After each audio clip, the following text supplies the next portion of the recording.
Beaucoup de choses à débriefer aujourd'hui, mais on pourrait résumer l'actualité sportive du week-end comme ça. Le rugby est un sport qui se joue à 15 contre 15 avec un ballon ovale et à la fin, c'est Toulouse qui gagne. Le foot est un sport qui se joue à 11 contre 11 avec un ballon rond et à la fin, Messi n'a pas couru plus de 400 mètres. Le tennis est un sport qui se joue à 1 contre 1 avec une petite balle jaune et à la fin, il n'y a plus de Français. On est le lundi 30 juin 2025. Bienvenue dans le Poto Sport Club, le podcast des amoureux de tous les sports. Puisqu'on ne se connaît pas, tous les nouveaux, présentez-vous. Présentez-vous. Quand vous n'avez pas de tueur, vous n'avez pas de tueur. Et comme dirait mon pote Antoine Mendy, d'un dauphin, t'en fais pas un requin. Voilà. Oh. Elle nous casse les couilles là. Et marrant lui. T'es champion du monde de la connerie toi. Ah là, on est bien. Mon Pierrot, comment ça va? Eh ben écoute, ça va, toujours de bonne humeur. Lundi un peu compliqué, mais on s'est régalé ce week-end. Des bons événements sportifs, donc on s'est régalé, et voilà. Je te le fais pas dire. Bah du coup, je vais demander qu'est-ce que t'as maté ce week-end et après je vais dérouler le sommaire quoi. Ouais, superbe finale de top 14 dont on va beaucoup parler évidemment. Qu'est-ce que j'ai regardé pas mal de paddle, je suis à fond paddle en ce moment, donc voilà. T'as maté la petite vidéo que je t'ai envoyée là? Ouais, le mec qui pète un plomb, qui envoie des coups de raquette à son adversaire. J'en suis pas Bagarre là au encore. paddle. Mais voilà, on n'en parlera pas encore dans le Poto Sport Club, mais en ce moment je suis à fond paddle et puis voilà, un peu de foot, le PSG hier. Donc, PSG. Ah oui, le PSG, il y a la Coupe du Monde des clubs. J'avais oublié qu'il y avait cette compétition. Ben moi, à peu près comme toi, hein, j'ai à peu près tout maté, mais à peu près tout à moitié, quoi. Ok. Donc j'aurai des analyses à moitié, quoi. Jean-Michel à moitié. Voilà, exactement. Du coup, on va commencer par la loose de la semaine. On va ensuite enchaîner, comme on a dit, avec cette magnifique finale de top 14. On pourra peut-être se demander si c'est pas la plus belle, une des plus belles, en tout cas de ces dernières années, aussi loin qu'on puisse s'en souvenir. On parlera ensuite du troisième grand chelem qui a débuté, Wimbledon évidemment, où les joueurs se mettent tout de blanc vêtus, c'est la tradition. Puis on parlera de la Coupe du Monde des clubs, dont j'avais oublié l'existence. J'ai l'impression qu'elle dure 3 mois. Ça fait 3 mois qu'elle est là, la Coupe du Monde des clubs. Elle se finit dans 2 semaines. Enfin, le truc, c'est interminable, quoi. C'est la même durée qu'une compétition majeure. Ouais, oui, non, mais c'est ça, quoi. Mais oui, ouais, bon. Sauf que tu t'en bats les couilles, donc t'as l'impression que c'est long, quoi. C'est ça. Et on finira avec le MVP de la semaine, où on pourra un peu élargir sur quelques sports et quelques performances qui ont été notables ce week-end, quoi. Parfait. Putain, voilà. t'es de plus en plus fort sur les sommaires. Bah, c'est la première fois. C'est la première fois que t'as pas oublié la loose de la semaine. Ouais.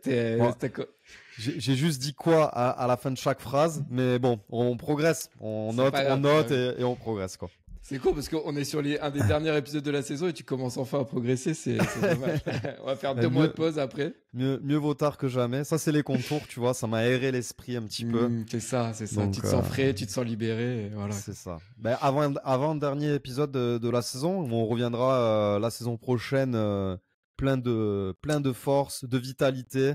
On va revenir fort. Ouais, on va revenir fort. On veut péter le million, donc écoute, on va se reposer et on espère que la saison prochaine sera la bonne, quoi. On veut passer de 100 à 1 million.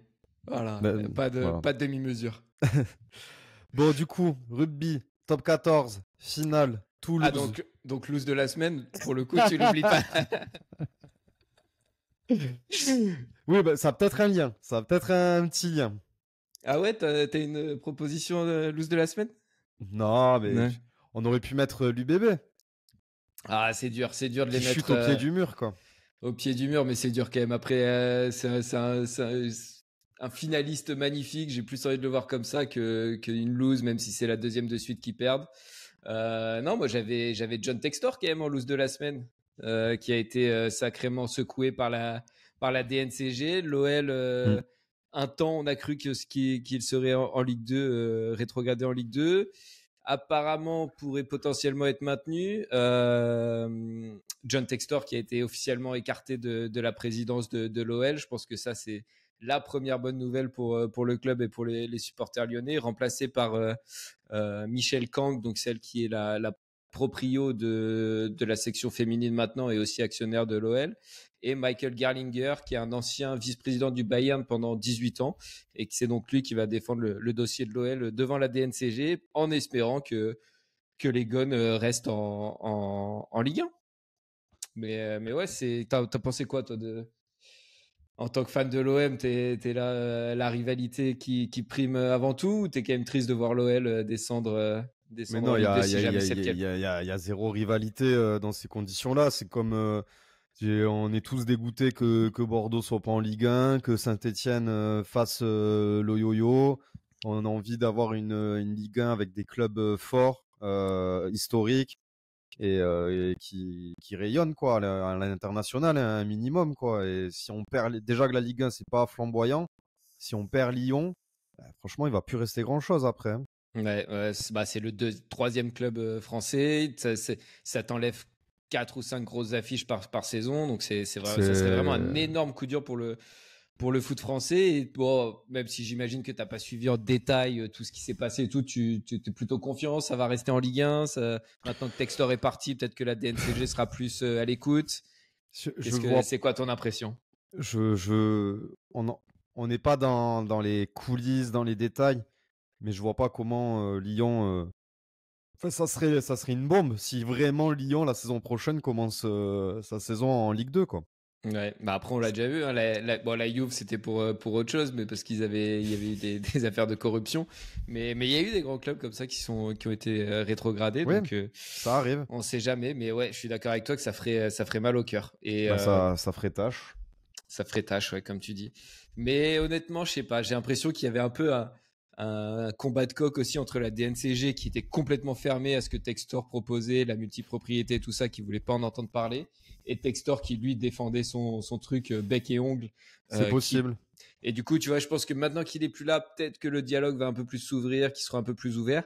Mais la question qui restera après ça, s'il reste en Ligue 1, c'est dans quel état, quoi. Si c'est pour vendre tous les bijoux de famille, jouer qu'avec des jeunes du centre de formation, alors ça peut créer une histoire magnifique, mais ça peut aussi très, très mal tourner, quoi. Et c'était peut-être juste un coup de pression, mais bon, sacré coup de pression quand même d'aller jusque-là, quoi. Ouais, donc affaire à suivre, mais je suis curieux quand même de voir comment le départ de John Textor va aider dans le bon sens l'OL dans leur appel avec la DNCG. Intéressant. Oui, bah écoute, c'est vrai que dit comme ça, peut-être ça mérite sa petite loose de la semaine, ouais. Ouais, sinon j'avais ça. Et même de la saison, quoi, si ça en reste là. Hein. si ça descend, ça sera vraiment loose de la saison. J'avais quand même une ou deux autres propales, que du basket d'ailleurs, mais basket féminin à l'Euro. On avait l'Espagne qui était en finale face à la Belgique, plus 12 à 3 minutes de la fin. Écoute bien, hein. Plus 12 à 3 minutes de la fin, elle mène 65-53. Aucun point marqué en 3 minutes pour les Espagnols. Elles n'ont plus qu'un point d'avance sur la dernière possession. Donc 65-64 pour les Espagnols. Elles perdent le ballon. La Belgique part en contre-attaque. Lay-up ouvert, marqué. Un point d'avance, elles passent devant, elles gagnent. Voilà. Donc 12 points d'avance à 3 minutes de la fin. Elles mettent plus un point. Elles ont la dernière possession. Elles perdent le ballon et elles perdent le titre là-dessus avec un lay-up. Donc voilà, c'est peut-être moins médiatisé, moins impactant pour nous, mais je trouvais ça quand même pas mal, une belle loose. C'est une belle loose, effectivement. Et après, ta dernière propale? Et la dernière, c'était l'AS Monaco Basket qui a tout perdu en quelques semaines. La finale de l'Euroleague, la finale du championnat de France face au Paris Basket, au terme d'un match 5 assez fou. Et en plus de ça, sans leur meilleur joueur qui était suspendu. Alors pour un fond de polémique, des rumeurs de salaires impayés, etc. Les sources divergent, tout ça. Mais bon, se priver de ton meilleur joueur depuis en plus plusieurs saisons pour des affaires comme ça. Apparemment, il aurait peut-être été aussi impliqué dans des bagarres à Monaco dans un bar. Donc voilà, pas l'ASM basket qui perd du coup l'Euroleague et le championnat de France. Et qui n'a pas mis toutes les chances de son côté en fait pour cette finale du championnat de France. C'est plus là d'où vient ma petite loose de la semaine. Ouais. Bah écoute, je crois qu'on peut rester sur Textor, hein. Ouais, je suis d'accord. Ça me semble honnête, franchement, il est En plus, quand il est arrivé, on s'est dit, ouais, pourquoi pas, ça peut mettre le club dans une autre dimension. Mais d'un autre côté, ça Il va sentait trop le faire roussi. l'américain. Il va trop Ouais, faire voilà, l'américain. ça sentait le roussi quand même d'un autre côté et ça a pas raté. Après, je pense que c'est peut-être Olas, tu vois, qui s'est précipité à vendre le club et qui a un peu jeté le bébé avec l'eau du bain, comme on dit, quoi. Je le Et qui a connaissais pas. récupéré des pépettes en même temps, quoi. Ouais, bah lui, il avait son intérêt personnel aussi. Il avait envie de bien vendre le club. Il l'a bien vendu. Il s'en est mis plein les poches. Mais c'est vrai qu'on l'entend beaucoup maintenant critiquer et tout ça, alors qu'au final, c'est quand même lui qui a vendu le club à la fin. Mais bon. Ok, bah John Textor, lose de la semaine, ça me va. Écoute, je pense que ça lui pendait au nez depuis un petit moment. Ok, et, oui. et voilà, ça devait tomber. La sentence devait tomber à un moment. Passe à la suite. Passe à la suite. Je suis Bon. chaud. La finale, du coup, qui ressort avec Toulouse vainqueur, finale de top 14, qui allait en prolongation, si on voulait, en prolongation accroché à la fin du temps réglementaire, au-delà de la 80e minute. Si on voulait quelque chose de plus dramaturgique, de plus épique, on pouvait pas faire mieux, quoi, tout simplement. Ouais, non, c'est clair. C'était la finale tant attendue entre les deux meilleures équipes de la saison. Franchement, j'ai rarement été autant hypé pour une finale de top 14. J'avais vraiment hâte d'y être. Tu sais, genre 2 jours avant, je me disais, ah putain, Ouais, je comprends, pareil. samedi soir, il y a la finale du top 14 et tout. J'ai trop hâte de voir ça. Cette rivalité naissante entre l'UBB et Toulouse. Ouais, c'était vraiment le décor était plus que parfait pour cette finale, quoi. Je ne suis absolument pas supporter de l'UBB. J'étais pour l'UBB, pas parce que je suis contre Toulouse, mais bon, voilà, Toulouse, comme on l'a dit, a beaucoup gagné ces dernières années. C'est un peu le Real Madrid du rugby. Donc, ça m'aurait fait énormément plaisir de voir l'UBB gagner. Et surtout dans le sens où ils n'avaient jamais rien gagné. Donc, je suis extrêmement déçu. Ce serait limite triste. Alors, je n'ose imaginer les supporters de l'UBB, ils doivent être dévastés et encore plus les acteurs principaux, c'est-à-dire les joueurs. Ouais, mais je crois qu'il y avait et aussi le un coach et tout le staff, quoi. Ouais, mais je crois que c'est Lucu qui en parlait. Je pense qu'ils étaient limite plus dégoûtés de celle de l'an dernier où ils se font vraiment fracasser, ils prennent 60 points et des bouffes, comme dirait Moscato. Et là, tu vois, ils font vraiment un match qui est monstrueux. Ça se joue sur des détails. Ils sont dans le combat, ils sont tout le temps dans le match. Donc à la limite, je pense que tu es moins déçu d'un match comme ça que quand tu as la sensation d'être passé au travers et de ne pas avoir tout donné, quoi. Là, bah vraiment, tu as tout donné, ça se joue à rien. Bah c'est comme ça. Et ouais, il y avait. Je te dis, moi, avant le match, c'était vraiment d'un côté la revanche de la Coupe d'Europe, de la demi-finale pour Toulouse, plus la quête d'un triplé pour Toulouse. De l'autre côté, premier bouclier de Brennus pour le nouveau challenger numéro 1 qui est l'UBB et tout. Donc je trouvais ça vraiment, vraiment super. Et ouais, même quand tu vois Lucu, là, le capitaine de Bordeaux, à la fin du match, il a pas l'air dévasté, je trouve. Il est là, bon bah, c'est comme ça. Évidemment, il est déçu et c'est triste, mais je trouve pas qu'ils avaient l'air dévastés après le match, quoi. Ouais, mais je suis d'accord, ils avaient pas l'air dévastés, mais moi je trouve ça d'autant plus inquiétant, quoi. Tu viens de perdre aux prolongations. Ouais, mais c'est ça justement. Si tu te dis, t'as tout fait, quoi, t'as tout tenté, tu pouvais pas faire beaucoup mieux que ça, t'as tout donné. Et alors que l'an dernier, tu vois, ils peuvent arriver avec des regrets parce qu'ils arrivent avec beaucoup de blessés, ils sont pas à 100%, etc. Et au final, ils prennent une branlée contre Toulouse. Alors que là, bah, moi, je les voyais vraiment comme un super finaliste, quoi, le vaincu magnifique, honnêtement. Et je pense que après, évidemment, qu'ils sont dégoûtés, hein, ils sont pas, mais je pense que c'est encourageant et ça leur donnera encore plus faim pour la saison prochaine. Puis il y a le fait qu'ils aient gagné la Coupe d'Europe aussi, je pense qui peut atténuer un peu cette peine de perdre en finale du top 14. Certainement. J'ai trouvé un peu le coach Yannick Bru un peu léger à la fin du match sur la motivation, le discours qu'il pouvait apporter aux joueurs.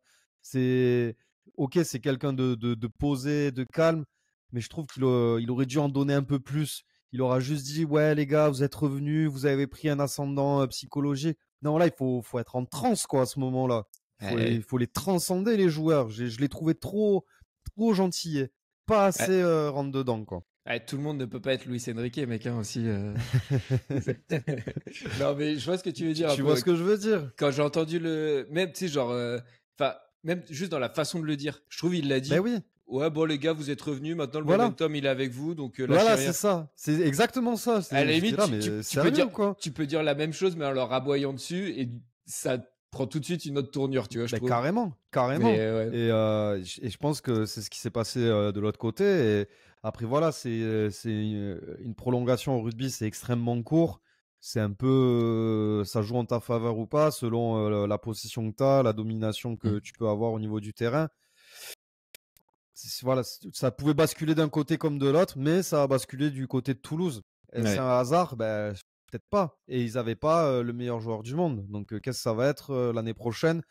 Ils vont revenir galvanisés de cette saison difficile, entre guillemets, par rapport aux émotions qu'ils ont pu vivre. Il y a eu des proches qui sont décédés autour de la famille Stade Toulousain, etc. Mais ils vont revenir. Mais ils ont quand même fait au niveau sportif, ils étaient premiers toute la saison. Donc l'année prochaine, qu'est-ce qu'ils vont faire? Ils vont encore tout éclater. C'est pas possible en fait. Bah, c'est ça. Après, tu sais, t'as le côté aussi où, bah, une fois que tu as gagné dans ces conditions-là, tu as moins la fin de gagner, même si, bon, Toulouse, ils en sont à 5 sur 6 là, sur les 6 dernières années du top 14. Donc, on dirait qu'ils sont jamais rassasiés. Et en plus, ils sont toujours challengés. Tu vois, tu avais La Rochelle à une époque. Là, tu as l'UBB et tout. C'est pas comme s'ils écrasaient, ils dominaient absolument le championnat de France. Donc, ouais, vraiment, ils ont cette culture de la gagne et ça risque de continuer, même si je pense, bah, tu vois, l'UBB était quand même privé de quelques joueurs aussi. Ils se rapprochent. Je pense que l'UBB sera là aussi. Toulon sera là aussi l'an prochain. Oui. Ils ont bien fini la saison. Ils sont de plus en plus solides. Donc, moi, je pense pas forcément que ça soit mauvais signe. C'est juste que, bah, à la fin de saison, tu arrives, les deux effectifs sont un peu claqués. C'est qui a le plus de force qui lui reste dans le réservoir. Et voilà, quoi. Mais je pense pas que ça soit forcément révélateur pour la suite de la saison. Mais en tout cas, ouais, mérité pour Toulouse, hein, qui avait magnifique vainqueur aussi. De toute façon, pour avoir une finale comme ça, un match aussi plaisant, un match aussi décousu, un chassé-croisé comme ça, il faut deux équipes exceptionnelles. Bien Comme sûr. je viens de le dire, tu as l'UBB qui est un vaincu magnifique et Toulouse qui est un vainqueur magnifique aussi. Et encore plus, comme tu l'as dit, vu la saison compliquée qu'ils ont connue avec les blessures. Là, même pendant la finale, tu perds Ntamak à la mi-temps. Pas Vénard, Ntamak d'ailleurs, depuis sa blessure au genou. Donc voilà, moi je trouve que c'est juste un vainqueur magnifique avec des leaders qui ont répondu présents pendant le match. Et voilà, merci aux deux équipes de nous avoir donné une finale comme ça, quoi. Ouais, bien sûr. Bien sûr. Mais du coup, je pense quand même que l'UBB méritait ce titre cette année. Mais autant que Toulouse au final. Ouais, Autant c'est que ça Toulouse. en fait. Moi, c'était des questions que j'avais. Est-ce que l'UBB méritait mieux? Oui, mais Toulouse aussi en fait. Toulouse n'a rien volé. T'as deux. Absolument pas. C'est les deux premiers de la saison régulière. Ils se sont attrapés en Coupe d'Europe. Ils s'attrapent en finale de top 14.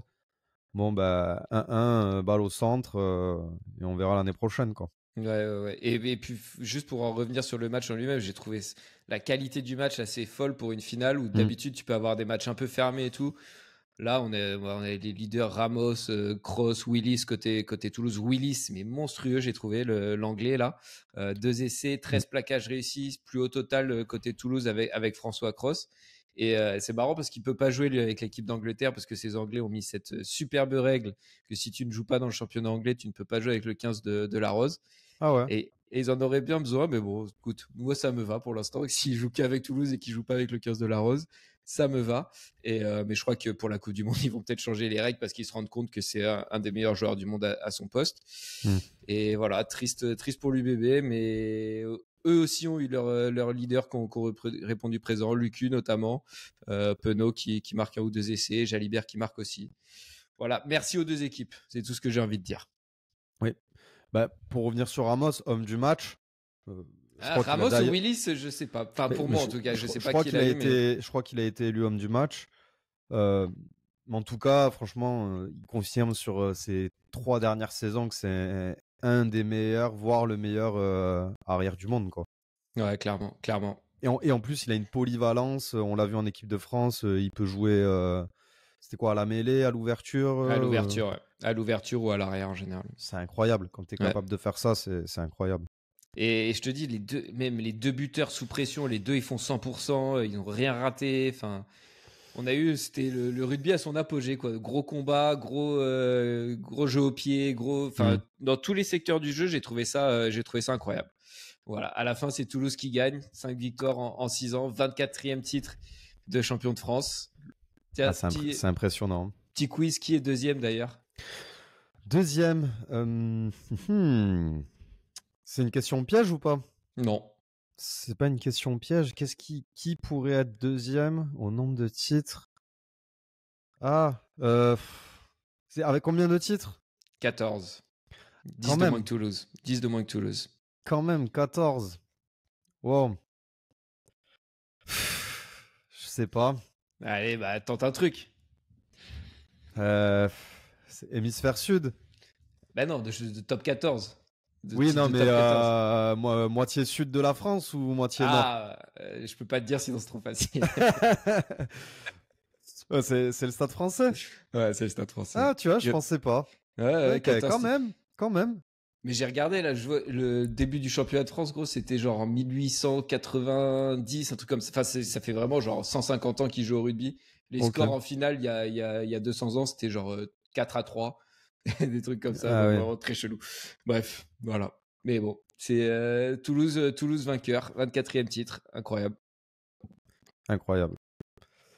Ok. Bon, ben écoute, je crois qu'il n'y a rien d'autre à dire à part qu'au final, cette saison de Top 14 a été très savoureuse. J'allais dire super savoureuse. Ouais, elle nous a régalé. Ouais, je l'ai beaucoup aimé. Hâte d'être à la prochaine. C'est vraiment, il n'y a rien à dire, c'est le meilleur championnat du monde. Et on l'a vu avec la finale qu'on a eue. C'était une finale exceptionnelle. Je pense que même ceux qui suivaient ou qui suivent le rugby de plus ou moins loin, s'y sont vachement intéressés. Bah, c'était un peu mon cas en vrai, honnêtement, Ouais. avant le début de cette saison-là, je suivais tous les matchs de l'USAP et tout, mais le reste, bah, vu qu'on jouait pas la gagne ou les playoffs, bah, je m'en foutais un peu. Et là, à tous les niveaux, vraiment, c'était intéressant. Carrément. Et donc voilà. Carrément. On passe à la suite. On reste sur du gazon pour le coup. Ah, c'est full pelouse. Voilà, Pelouse aujourd'hui. full pelouse. Mais ça se joue à deux, l'un contre l'autre. C'est du tennis, c'est à Wimbledon. C'est chez Federer qui est le recordman de titres. Début de Wimbledon, hypé ou pas hypé? Bah, en fait, la différence avec Roland, c'est que Roland, t'as plein de tournois sur terre avant. Tu connais un peu qui est en forme et tout ça. La forme du moment, ouais. Ouais, donc tu vois, t'attends un rendez-vous à Roland qui est l'apogée de la saison sur terre. Gazon, au final, t'as 2 tournois un peu pourris sur gazon avant Wimb. Mais une fois que Wimbledon commence, quand même, je sais pas, il y a un changement d'ambiance dans les tournois sur gazon, je trouve, quand Wimbledon arrive. Et ouais, en vrai, hypé, de toute façon, fan de tennis, hein, donc dès qu'il y a un grand chelem qui commence, je suis forcément hypé. Même si j'ai un peu peur pour nos Français, voilà. Bon, on va pas en dire plus, mais ouais, je suis hypé dans l'ensemble, on va dire. Bah toujours, c'est un tournoi du Grand Chelem quoi qu'il arrive. C'est ça. Même si on n'a pas le temps de regarder beaucoup de tennis, on regarde toujours pour les fans de sport et si on aime plus si on aime le tennis encore plus précisément, au moins les tournois du Grand Chelem. Bon, Ouais, déjà puis- parce que l'accès, la diffusion est plus évidente et aussi parce que c'est là où le niveau est le plus élevé. C'est juste impressionnant. Ouais, puis on a la promesse en plus avec cet Alcaraz Sinner qu'on a eu à Roland-Garros. Est-ce qu'on va avoir l'acte 2 en 2025 de cette rivalité? J'en suis pas si sûr, moi, mais Bah, ouais. on a plein de questions. Est-ce que, comme tu as dit, est-ce qu'on va avoir l'acte 2? Est-ce que Djoko va aller chercher le 25e titre? Est-ce qu'on peut avoir une surprise? Moi, je Franchement, miserais plus sur la surprise, mais. Ouais, comme qui? Mousseti? Non. Alexander Bublik. Bublik qui a gagné le tournoi Halle, Halle, qui est de Halle. ouais, en gros, en battant Sinner en demi, non, en plus ou en quart de finale. Et il bat Sinner en quart, il bat Kachanov en demi et il bat Medvedev en finale. Donc il sort des gros noms. Très gros tournoi, ouais. Très gros tournoi. Il avait battu Jack Draper à Roland Garros en 5-7. Bon, il s'était fait exploser par Sinner après. Mais bon, sur gazon, on voit que c'est une autre paire de manches. Et vraiment, je pense qu'il a sa carte à jouer parce qu'il sert très bien. Il est en confiance en ce moment. Et moi, je l'ai même mis. J'ai fait mon petit bracket et je crois que je l'ai fait arriver jusqu'en finale. Tu me l'as pas envoyé le bracket? Non, parce qu'en fait, c'était pas un bracket. C'était mal fait. En gros, j'ai juste pris les tableaux et je me le suis fait moi-même. D'accord. Ouais. Donc voilà, c'était un peu à l'arrache. Il n'y avait pas un petit truc bien fait comme pour Roland. Donc c'est dommage. Mais bon, de là à gagner le tournoi? Non, tu l'as amené en demi. Je l'ai amené en finale. Contre Alcaraz? Contre Sinner. Il est dans la partie de tableau de Sinner. Ok. Donc ça serait Sinner, Bublik. Mes demi-finales, ça serait Sinner, Bublik et Zverev, Alcaraz.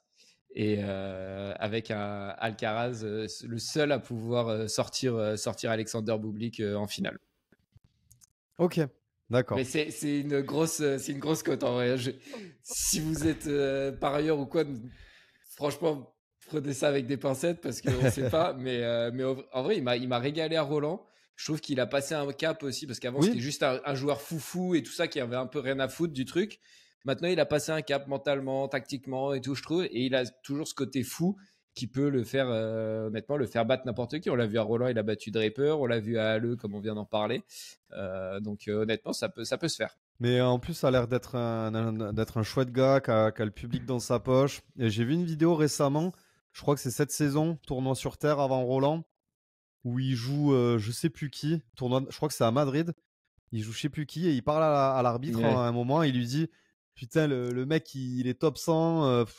Franchement, j'en chie, il est trop fort. Il y a 10 ans, top 100, ça valait rien, quoi. En mode, je l'ai trop mal expliqué. Il faudrait retrouver la vidéo, mais c'est trop.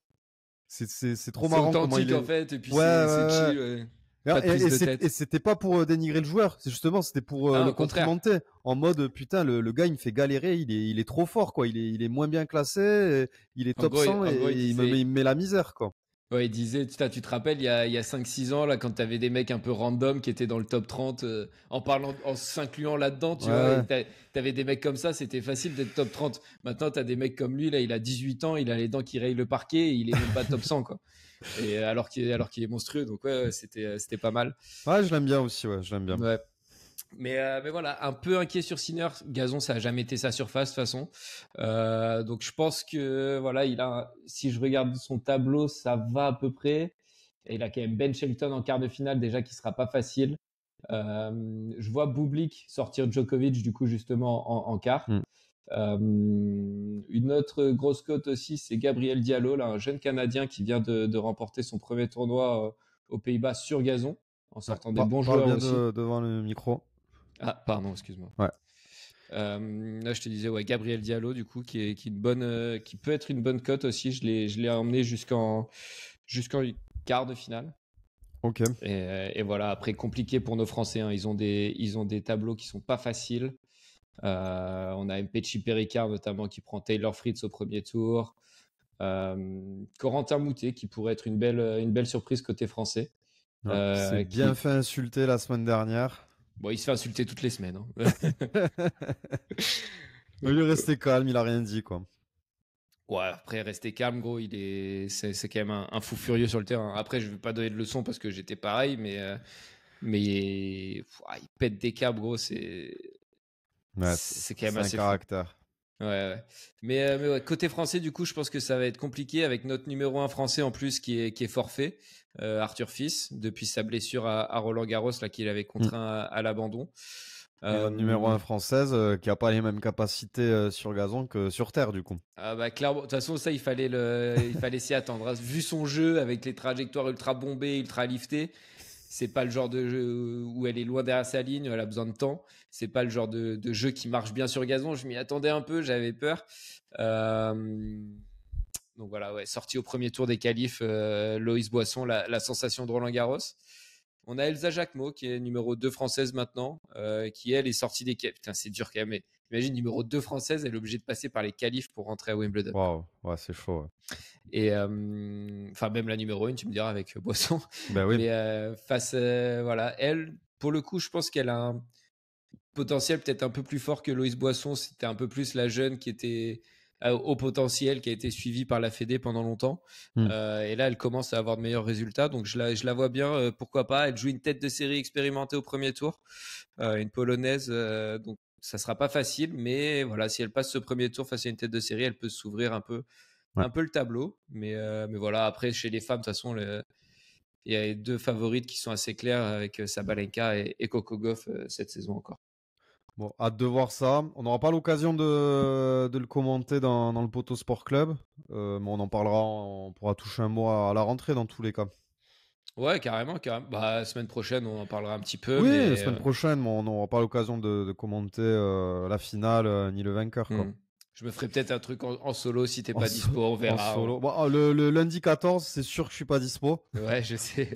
Mais à voir, hein, dans la semaine, on peut se faire un bonus pour clôturer. Pourquoi pas se faire un petit récap de la saison, un petit hors-série, tranquille, si on arrive à se préparer un truc pour décerner des sortes de trophées, quoi. Les poteaux d'or. Voilà, les poteaux d'or. Ok, très bien. Bon, passons à une compétition dont on avait oublié l'existence, dont j'avais oublié l'existence. La Coupe du Monde des clubs. Paris a gagné du coup hier soir? Paris a giflé l'Inter Miami et Lionel Messi. Okay. C'est bien ce que je me disais, parce que j'ai vu un mème traîner sur Internet où c'est parce que c'est Mascherano le coach, c'est ça? Ouais. Mascherano qui disait à l'arbitre, qu'est-ce qu'il lui disait? En mode pour rigoler, hein, mais t'inquiète, j'ai vu avec Nasser, on va arrêter, Paris va arrêter de mettre des buts à la mi-temps, comme ça, enfin bon. Ouais, combien il y a eu? Je sais même pas combien il y a eu. Il y a eu 4-0, il y avait 4-0 à la mi-temps, puis après ils se sont dit vas-y, faut qu'on essaie d'un peu de vendre l'Inter Miami sur le long terme et tout, donc s'il vous plaît, arrêtez de les fracasser. On s'arrête à 4-0 et c'est bon, laissez-leur faire 2-3 frappes en deuxième mi-temps et ça ira, quoi. Mon Dieu. Mais tu m'as mis Paris grille, l'Inter Miami et Messi là. Oula, bah je finirai pas la phrase. Non mais c'est sur le conducteur, c'est ce que tu m'as mis. Oui. Tu peux finir, hein, je suis prêt. Paris gifle l'Inter Miami et Messi là. Pourquoi tant de haine? C'est pour 2021? C'est ça, c'est pour la Coupe du Monde 2022. Bah il y a ça de 1. Il y a le fait que depuis qu'il soit on lui a mis le tapis rouge quand il est arrivé à Paris, il était là ouais, je voulais rester à Barcelone, Paris ils sont tous méchants avec moi. Depuis qu'il s'est barré, il a fait 5, 6, 7 sorties dans la presse pour chier sur le PSG, alors que nous, il nous intéresse plus, quoi. Écris ton histoire, on écrit la nôtre, frère. Moi, j'avais même oublié qu'il était passé à Paris, pour te dire. Ouais, j'exagère, je grossis le trait, mais presque ça, quoi. Bah, en même temps, je crois que sur les 2 saisons qu'il a fait, il a couru 1,7 km à peu près sur les 2 saisons, hein, ensemble. Mais voilà, du coup, non, en vrai, j'avais juste envie qu'on le gifle et j'avais envie d'avoir une image avec sa tête un peu dégoûtée à côté du score à 4-0. Voilà, il y avait des petits trucs qui sont ressortis, comment il avait parlé de Vitinha par exemple, ou comment il avait parlé à Vitinha pendant le truc, comme quoi il lui avait dit à un entraînement où il y avait eu un petit contact entre les deux, tu es un faible et en plus de ça tu me fais mal. Voilà, aujourd'hui Vitinha c'est peut-être le meilleur milieu du monde, donc voilà, merci. Enfin bref, ça me faisait juste plaisir de voir Messi, Suarez aussi. Suarez, énorme salope du football. Suarez, il y avait qui d'autre? Busquets. Enfin voilà, que des mecs que j'aime pas en fait, qui étaient sur le terrain et qui se sont fait gifler. Écoute, même s'ils sont en pré-retraite, ça fait quand même plaisir. Voilà, c'est tout. Je comprends. Et quart de finale face au Bayern, du coup? Quart de finale face au Bayern. En vrai, c'est pas mal ces petits matchs à 18h. Là, ils sont bien programmés pour l'Europe. Je t'avoue que j'y regarderai pas. J'arrive pas à m'y intéresser à cette compétition. J'ai été gavé de foot, de sport. J'y arrive pas. Je comprends. Peut-être que dans 4 ans, une fois qu'on aura déjà un premier vainqueur, qu'on aura eu du recul sur cette compétition, peut-être que j'y arriverai à m'y intéresser un peu plus. Là, j'y arrive pas. Voilà, je te dis, ça serait cool que Paris aille au bout. Voilà, comme ça, l'histoire s'écrit devant nous. Et encore une fois, je suis pas pour Paris, mais quitte à ce que quelqu'un la gagne. T'es pas pour Paris, toi? Non, je suis pas pour Paris. Bon, un petit Non, peu. je suis pour un nouveau club en ce moment-là. Je suis pour City en ce moment. Ah, c'est drôle. Et on m'a offert un maillot de City à mon anniversaire. Je suis obligé d'assumer maintenant. Qui t'a offert ça? Qui? Ça, Bah, c'est un non, supporter marseillais, de toute façon, pour oui, t'offrir. oui, Bah oui. oui, voilà. Et il t'a pris un survêt de Dortmund aussi, Non, un truc non, comme ça. vraiment, il est très stylé le maillot de City. Je le mettrai pas pour l'âme et le cœur, mais pour le style, je le mettrai quoi. Ok. C'est un maillot lifestyle, quoi. Ouais, clairement. Ok, Tu veux que je te le montre? Non, ça va. Moi, je te le montre après en off. Vas-y, ça marche.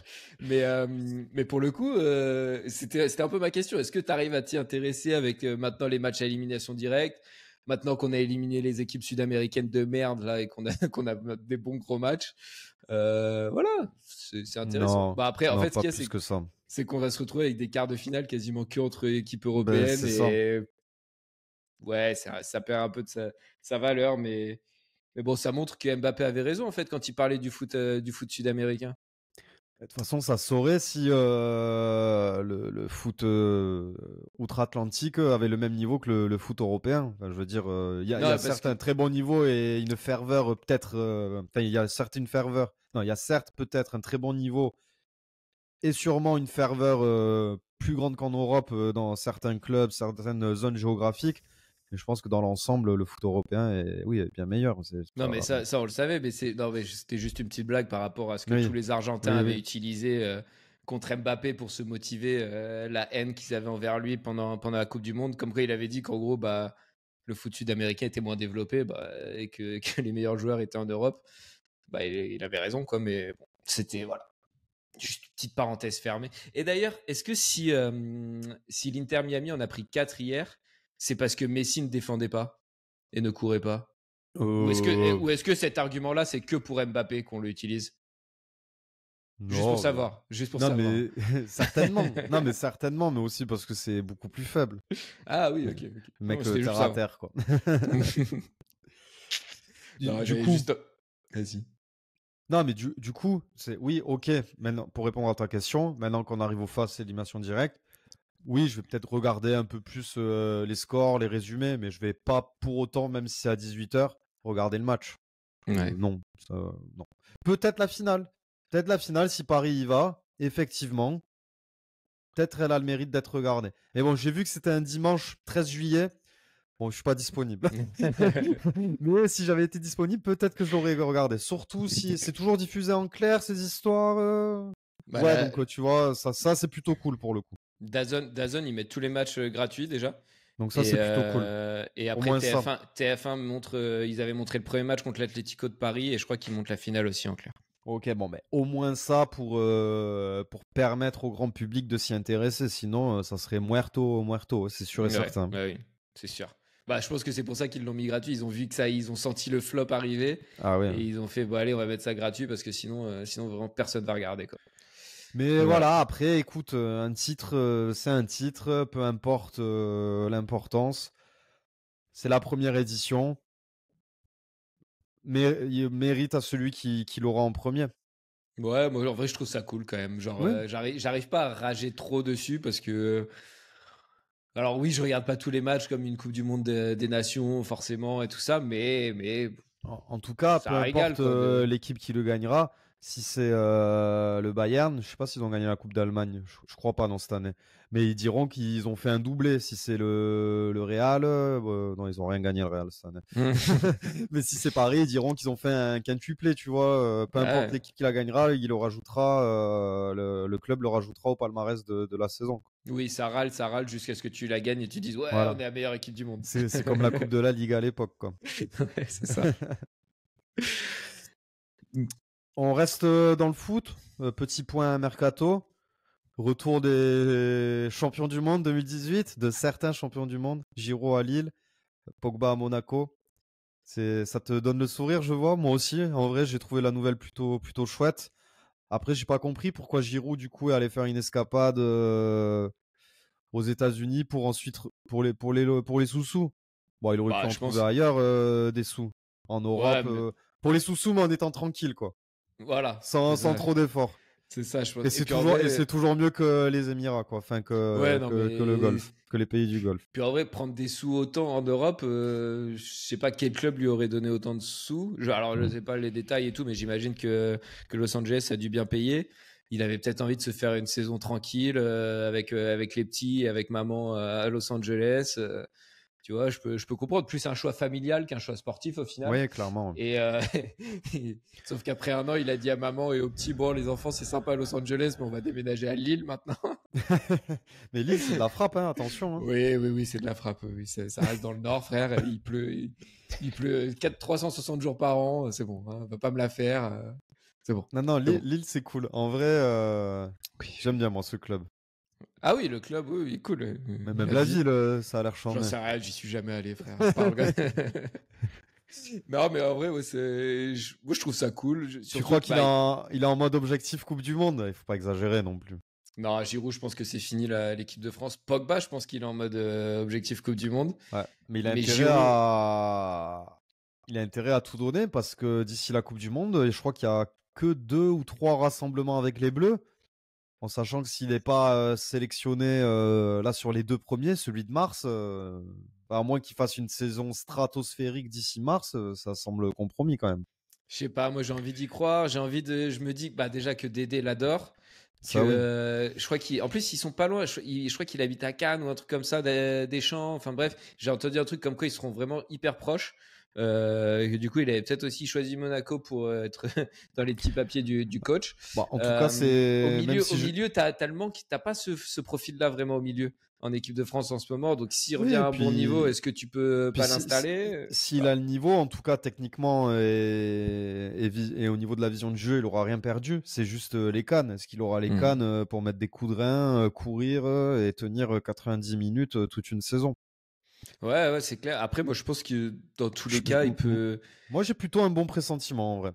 Bon, Ouais, t'y crois? pas forcément aller jusqu'à la Coupe du Monde, mais de faire une bonne saison avec l'AS Monaco, en tout cas, j'ai un bon pressentiment.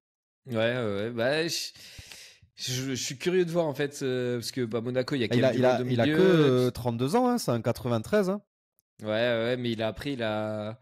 Ce que beaucoup de gens disaient, c'est que bon, il a eu la suspension de 2 ans et que même avant ça, ça faisait 1 an ou 2 qu'il était blessé régulièrement et tout. Donc, je sais pas, j'ai envie d'y croire. Ouais, mais je suis d'accord, il va sûrement manquer de rythme sur les premiers mois, mais si en tout cas il a réglé ses problèmes perso et il s'est quand même entretenu, le temps de reprendre du rythme, au final, il a fait du frais, tu vois, pendant ces dernières années.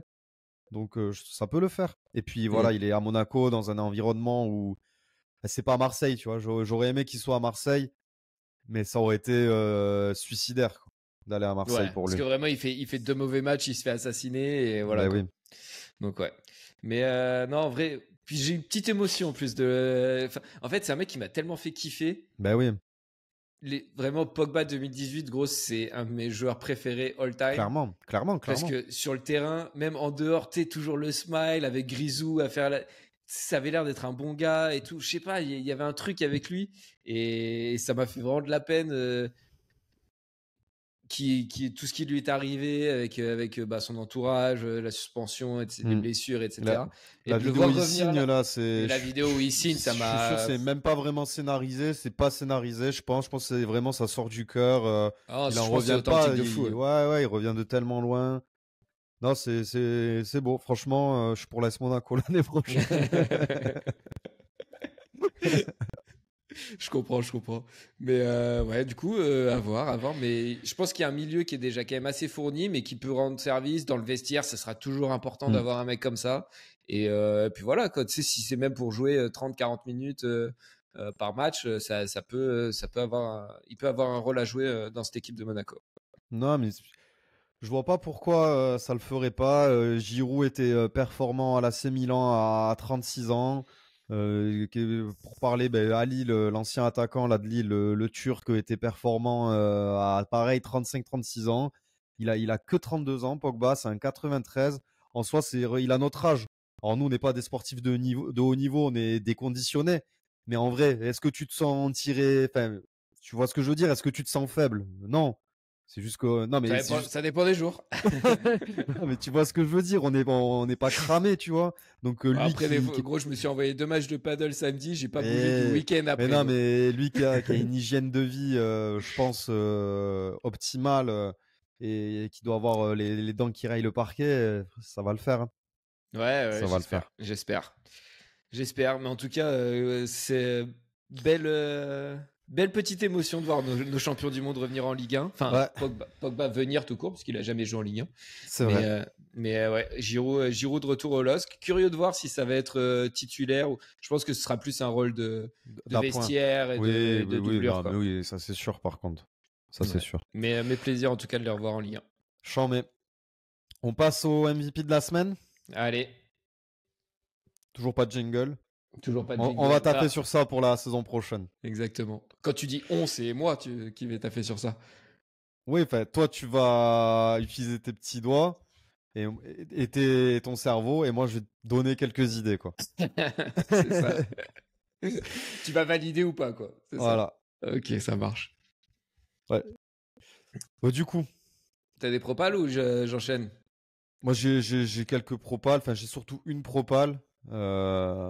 Il y a The Matador, Topuria, qui a knockout, Charles The Bronx, Oliveira, légende de l'UFC, du MMA, des sports de combat en général. Au premier round.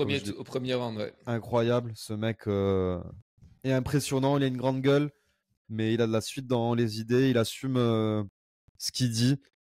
Et je pense que oui, si certains en doutaient, c'est vraiment une machine de guerre. Il vient de mettre juste 3 KO d'affilée, à 3 légendes d'affilée. Je pense que sur le CV, tu peux pas mieux faire. Ouais, et en plus, du coup, il avait nettoyé la catégorie chez les poids plumes.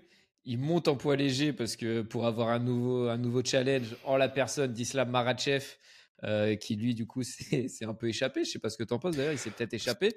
Mais en tout cas, il a réussi à choper Ça peut être une interprétation en tout cas. Moi, je pense qu'il s'est un peu échappé. Hein. Ça peut être une interprétation possible.